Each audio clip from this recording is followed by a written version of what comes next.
How to fix Spotify application not working on your Android device. So hello guys, welcome back to my YouTube channel. In this quick tutorial, I'll be showing you how to fix Spotify not working properly on your Android device.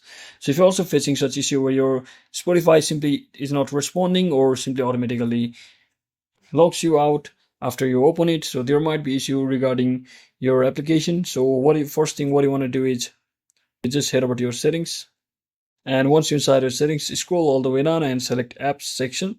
And once you're inside the application section, just search in or locate the Spotify application. So I'll simply locate my Spotify application by searching it. And once you click on it, simply scroll down all the way and click on storage.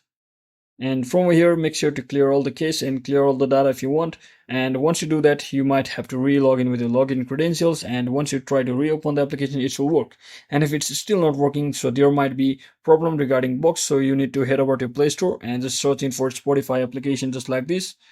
And once you search in for a Spotify application, make sure you have updated your application to its latest version.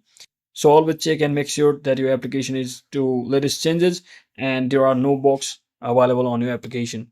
So that is it for today guys. I hope this video was informational. If it was, don't forget to like and subscribe to the channel. See you on the next one.